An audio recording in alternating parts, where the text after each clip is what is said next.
Hello. I need to tell you something, Sarah whispered, her hands trembling as she held the pregnancy test. My world stopped spinning when I saw those two pink lines.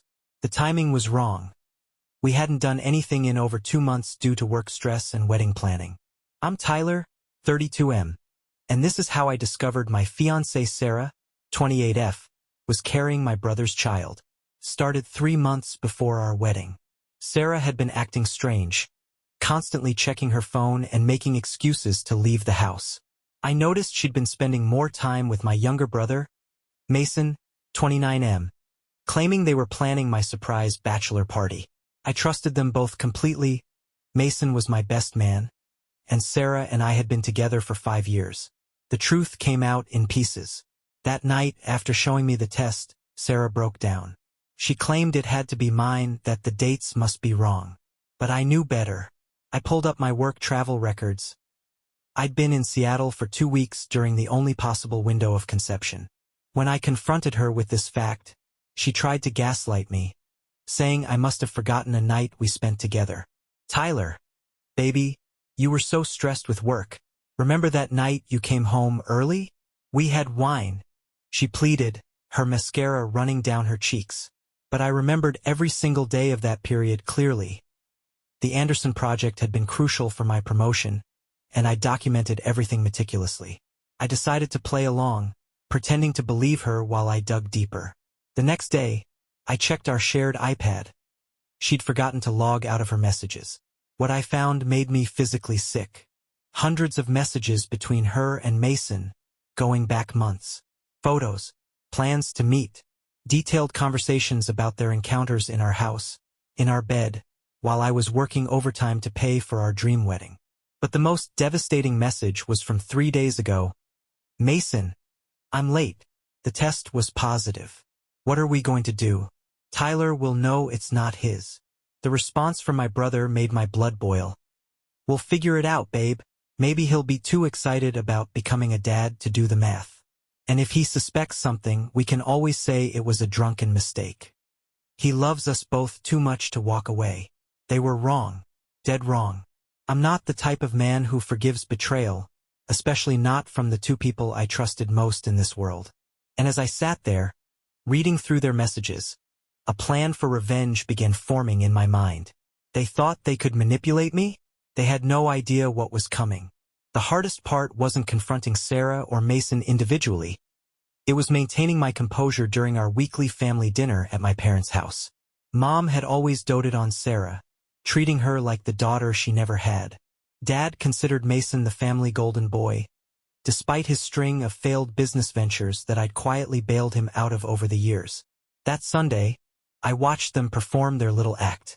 Sarah touched her stomach unconsciously throughout dinner, while Mason kept shooting her nervous glances when he thought no one was looking. I noticed their subtle signals now. The way she'd touch her hair when he spoke, how he'd position himself to always be in her line of sight. Tyler, honey, Mom said, beaming at Sarah. When are you two planning to give me grandchildren? I'm not getting any younger. Sarah nearly choked on her wine. Mason dropped his fork. I smiled pleasantly and replied, Actually, Mom, we might have some news soon. Right, sweetheart? Sarah's face went pale, but she managed a weak smile. After dinner, I cornered Mason in the garage while he was getting something from his car. Hey, little brother, I said casually, leaning against the wall. Remember when we were kids, and you broke my Nintendo but tried to blame it on the neighbor's kid? He laughed nervously. Ancient history, bro. Why bring that up now? Just thinking about patterns, I replied. You've always taken what's mine, haven't you? My toys, my college fund that Dad gave you for your failed startup, and now... I let the sentence hang in the air. Mason's face changed, fear flickering across his features. Tyler, I don't know what you're talking about, but... Save it. I cut him off. I know everything. The messages, the photos, the baby. I stepped closer, keeping my voice steady. You know what's funny? You two thought you were so clever, but you forgot one thing. I'm not the same pushover kid who let you blame others for your mistakes. He tried to reach for his phone, probably to warn Sarah, but I grabbed his wrist. Don't, I warned. Unless you want Mom and Dad to see those messages right now. All those explicit details about fucking my fiancé in their precious golden boy's own words. It wasn't planned, he stammered. We were drunk and one thing led to another. Sarah was feeling neglected because you work so much. I laughed coldly. Drunk for 4 months straight? That's impressive. And using my long hours at work, the ones that paid for your last failed venture, as an excuse? Real classy, Mason. What are you going to do? He asked, his voice barely a whisper. I released his wrist and straightened my jacket. Nothing. Yet. But here's what's going to happen. You're going to keep playing your role as the perfect best man. You're going to smile at the rehearsal dinner, stand beside me at the altar, and give a beautiful speech about love and loyalty. And you're going to watch what happens next. I left him there, shaking in the garage, and returned to the house. Sarah was helping Mom with the dishes, laughing at some shared joke. She looked so innocent, so perfect. The ideal daughter-in-law. If they only knew the truth about their future grandchild's parentage. But they would. All in good time. First, I had evidence to gather, accounts to separate, and a spectacular wedding to plan. After all, revenge, like the best dishes, is better served cold. And I was preparing a feast they'd never forget. The weeks leading up to the wedding were an elaborate dance of deception. Sarah's morning sickness started becoming obvious, and she played it off as wedding stress to everyone around us. I watched her weave her web of lies with a kind of detached fascination, noting how easily dishonesty came to her now. One evening, as she was looking through wedding photos on her laptop, I noticed her quickly closing a browser tab when I walked into the room. Later, when she fell asleep on the couch, I checked her search history. How accurate are pregnancy dates? Can stress affect conception dates? And most tellingly, how to tell if husband suspect's affair. I also discovered she'd been researching prenatal paternity tests but had cleared those searches. Amateur move. She'd forgotten about browser sync. Each new discovery felt like another twist of the knife, but I channeled that pain into fine-tuning my plan. The wedding venue was paid for, non-refundable. The guest list included over 200 people, including my entire extended family, Sarah's relatives from across the country, and our shared circle of friends. Perfect. The bigger the audience, the better. Mason tried to back out of being best man, claiming work commitments. You can't do that, I told him during a forced lunch meeting. People will talk. Besides, don't you want to be there to support your future child's mother?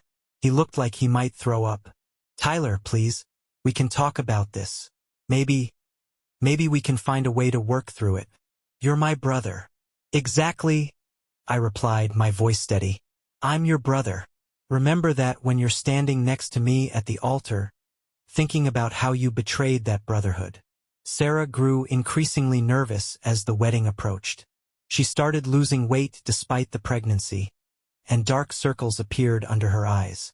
Maybe we should postpone, she suggested one night, just until I'm feeling better. Absolutely not, I said, pulling her close, feeling her tremble slightly at my touch. Everything's perfect just the way it is. Trust me. The rehearsal dinner was a masterclass in social theater. Mason gave his practice speech about brotherhood and loyalty, his voice cracking at all the right moments. Sarah sat beside me, squeezing my hand so hard her knuckles turned white whenever Mason spoke. My parents beamed with pride at their 2 sons and their soon-to-be daughter-in-law. That night, I found Sarah in our bathroom, crying quietly. I don't deserve you, she whispered when I appeared in the doorway. You're so good to me. Even with all the stress I've been putting you through. I helped her up, wiped her tears, and kissed her forehead. You deserve exactly what's coming to you, I said softly. She smiled gratefully, mistaking my words for reassurance rather than the promise they really were. Later, I lay awake in bed, listening to her steady breathing beside me. In less than 24 hours, everything would change. I'd arranged for specific photos to be displayed during the reception slideshow, screenshots I'd carefully edited to appear as if they were being projected by accident. I'd had private conversations with both families' lawyers. The prenup had been modified without Sarah's knowledge. My family's lawyer owed me a favor after I'd helped his son get into rehab. But the real surprise, the one that would shatter their carefully constructed lies, was something neither of them could possibly suspect. As I finally drifted off to sleep, I smiled, thinking about the envelope waiting in my best man's dinner jacket pocket. The one Mason would be required to hand me during tomorrow's speeches. The morning of my wedding dawned bright and clear. I watched the sunrise from our hotel suite's balcony, thinking about how different this day would be from what Sarah was expecting. She'd spent the night in a separate room with her bridesmaids, tradition, she'd said. I knew she'd actually spent an hour crying to Mason on the phone, based on the hotel's call logs I'd requested as the primary cardholder. The ceremony venue looked perfect. White roses everywhere. String quartet practicing in the corner. Photographers setting up their equipment. I'd specifically requested Stephen, a photographer known for capturing raw, candid emotions. He'd be essential for documenting what was to come. Mason found me in the groom's suite, already looking haunted. "Tyler, before we go out there," he started, adjusting his bow tie nervously. "Having second thoughts about your speech?" I asked, fixing my cufflinks, Dad's, handed down through generations of supposedly honorable men. "Please," he whispered, "think about Mom and Dad. This will destroy them." I turned to face him, maintaining the calm smile I'd perfected over the past months. "Funny how you didn't think about them when you were destroying our family yourself. But don't worry, you won't have to do anything. Just stand there and watch. That's what you're good at, right? Watching from the sidelines while taking what's mine." The ceremony began right on schedule. Sarah looked stunning in her white dress, the early signs of pregnancy still barely visible. Our parents dabbed at their eyes as she walked down the aisle. Mason stood beside me, sweating despite the pleasant temperature. The minister began his speech about love, trust, and fidelity. Sarah's hands trembled in mine as she recited her vows, promising to be faithful and true. I delivered mine with perfect composure, though I changed one key line. Instead of, "Till death do us part," I said, "As long as truth prevails." Sarah's eyes widened slightly, but no one else seemed to notice. Then came the moment for the rings. According to our carefully planned ceremony, Mason was supposed to hand them to the minister. Instead, he reached into his pocket and froze. The envelope I'd planted was there with the rings, his name clearly visible on the front. "Is something wrong?" the minister asked as Mason stood paralyzed. "The rings, brother," I said softly. "And anything else you might have found in your pocket." Sarah's face went ash white as Mason, hands shaking, withdrew not only the rings but also the envelope. I took it from him before he could react. "Before we proceed with the rings," I announced, turning to face our guests, "there's something I'd like to share with everyone." I opened the envelope slowly, watching Sarah's eyes track my every movement with growing horror. Inside was a single sheet of paper, a laboratory report I'd obtained 2 weeks ago. I'd had the fertility clinic run tests after claiming concerns about our future family planning. The results were conclusive. I was sterile and had been since a childhood case of mumps. There was no way this baby could be mine. The next few moments played out exactly as I'd choreographed in my mind during those long, sleepless nights. The gasp from the crowd as I read the results aloud.